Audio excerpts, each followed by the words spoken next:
உங்களுக்கு பிடிச்சிருந்துச்சுன்னா லைக் பண்ணுங்கள், ஷேர் பண்ணுங்கள் மற்றும் சப்ஸ்கிரைப் பண்ணுங்கள். வாங்க வீடியோக்குள்ளே போகலாம். ஸோ இன்றைக்கான வீடியோவில் நாம் என்ன பார்க்க போகிறோன்னா கிராஸ் ஜிக்ஸாக் ஸ்டிச் தாங்க பார்க்க போகிறோம். ஓகேவா? ஸோ நான் மெஷரிங் ஸ்கேல் வச்சு நான் நார்மலாக ஒரு லைன் நான் ட்ரா பண்ணிக்கிட்டேன். ஓகேவா? ஸோ நெக்ஸ்ட்டு என்ன பண்ண போகிறோன்னா, பேசிக்காக ஒரு செயின் ஸ்டிச் நம்ம எப்படி போடுவோமோ அதே பேட்டர்னை ஃபாலோ அப் பண்ணி நான் செயின் ஸ்டிச் போட போகிறேன். ஸோ உங்களுக்கு அந்த ஃபிங்கர்ஸ்லாம் எப்படி அந்த செயின் ஸ்டிச்சுக்கு நம்ம போடும்போது எந்த கை ஃப்ரேமு கீழே இருக்கும், எந்த கை மேலே இருக்கும், அதெல்லாம் உங்களுக்கு டவுட்ஸ் இருந்தாலோ இல்லை அந்த த்ரெட்டை நம்ம எப்படி ஹேண்டில் பண்ணணுன்ற டவுட்ஸ் இருந்தாலும் நான் டிஸ்கிரிப்ஷனில் லிங்க் கொடுக்குறேன். நீங்கள் அதை பார்த்து தெரிஞ்சுக்கோங்க அதை எப்படி ஹேண்டில் பண்ணணுன்றது. ஸோ இப்போ பார்த்தீங்கன்னா நம்ம த்ரெட் ரொட்டேட் பண்ணி ஃபிங்கர்ஸில் வச்சு தம் அண்ட் மிடில் ஃபிங்கரில் வச்சு ப்ளேஸ் பண்ணிவிடுவோம். ப்ளேஸ் பண்ண பிறகு left hand bottom of the frame and right hand upper the frame இருக்கும். ஸோ ரைட் ஹேண்ட் தான் நமக்கு நீடிலே ஹேண்டில் பண்ணக்கூடியது. ஸோ இப்போ பார்த்தோன்னா நார்மலாக செயின் ஸ்டிச் எப்படி போடுவோம், சப்போஸ் எனக்கு செயின் ஸ்டிச் ஆரியில் வராது அப்படின்னு நீங்கள் ஃபீல் பண்ணிங்கன்னா நார்மல் நீடிலே செயின் ஸ்டிச் போடலாம். அதுவும் நான் டிஸ்கிரிப்ஷனில் கொடுக்குறேன் அது எப்படி போடணுன்றது. ஸோ பார்த்து தெரிஞ்சுக்கோங்க அது.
ஸோ இப்போ பார்த்தீங்கன்னா நார்மலாக செயின் ஸ்டிச் நான் போட்டுட்டேன். சப்போஸ் செயின் ஸ்டிச் ஏதாச்சும் டவுட் இருந்துச்சுன்னா நான் அதுவுமே பேசிக்காக எடுத்திருக்கேன். அதையும் நான் டிஸ்கிரிப்ஷனில் கொடுக்குறேன், பார்த்து தெரிஞ்சுக்கோங்க அது எப்படி பண்ணணுன்றது.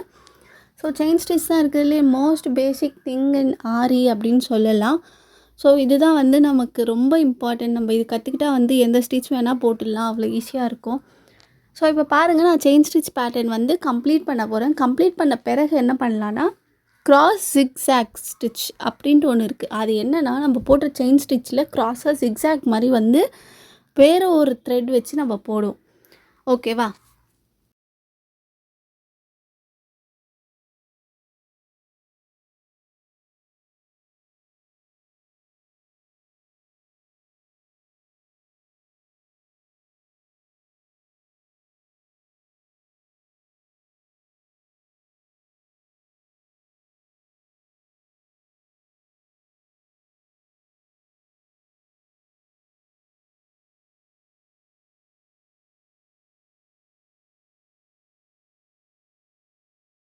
இப்போ பாருங்கள் நான் க்ரீன் கலர் த்ரெட் எடுத்திருக்கேன். நான் எடுத்த த்ரெட் பார்த்திங்கன்னா சில்க் த்ரெட் எடுத்திருக்கேன். இது என்ன பண்ணுறேன்னா க்ராஸாக நான் போடுறேன். ஓகேவா? ஸோ நான் லெஃப்ட்டில் ஆரம்பித்தா நான் ரைட்டில் கொண்டு போகிறேன், ரைட்டில் எடுக்கும் போது லெஃப்ட்டுக்கு கொண்டு போகிறேன். ஸோ க்ராஸாக இருக்கணும் நம்ம போடுற ஸ்டிச்சு. அது நம்ம நார்மலாகவே போடலாம். அது வெறும் ஜிக்ஸாக் ஸ்டிச்சுன்னு சொல்லுவாங்க. இது நம்ம ஒரு செயின் ஸ்டிச்சுக்கு மேலே போடுறதால இது என்னன்னு சொல்லணும்னா ஜிக்ஸாக் ஸ்டிச்சுன்னு சொல்லுவோம். ஓகேவா? ஸோ இப்போ நல்லா பாருங்கள், நீங்கள் பார்த்தீங்கனாலே உங்களுக்கு புரியும். நான் ஃபஸ்ட்டு லெஃப்ட்டில் எடுத்தால் அதை கொஞ்சம் டிஸ்டன்ஸில் ரைட்டுக்கு கொண்டு போகிறேன், ரைட்டில் எடுத்தால் திரும்பி பக்கத்துலேயே கொஞ்சம் டிஸ்டன்ஸில் லெஃப்ட்டுக்கு கொண்டு போகிறேன். ஸோ இதுதான் ஃபாலோ அப் பண்ணி இந்த பேட்டர்ன் தான் ஃபாலோ பண்ணணும். ஓகேவா?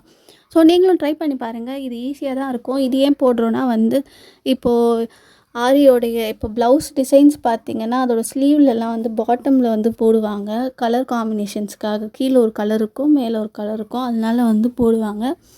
ஸோ நீங்களும் ட்ரை பண்ணி பாருங்கள். இது ரொம்பவே ஈஸியான ஒரு ஸ்டிச்னே சொல்லலாம். அண்ட் பார்க்கவும் நல்லாயிருக்கும். கான்ட்ராஸ்ட் கலரில் நீங்கள் போட்டிங்கன்னா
வீடியோ உங்களுக்கு பிடிச்சிருந்துச்சுன்னா லைக் பண்ணுங்கள், ஷேர் பண்ணுங்கள் மற்றும் சப்ஸ்கிரைப் பண்ணுங்கள். வேறு ஒரு வீடியோவில் சந்திப்பேன்.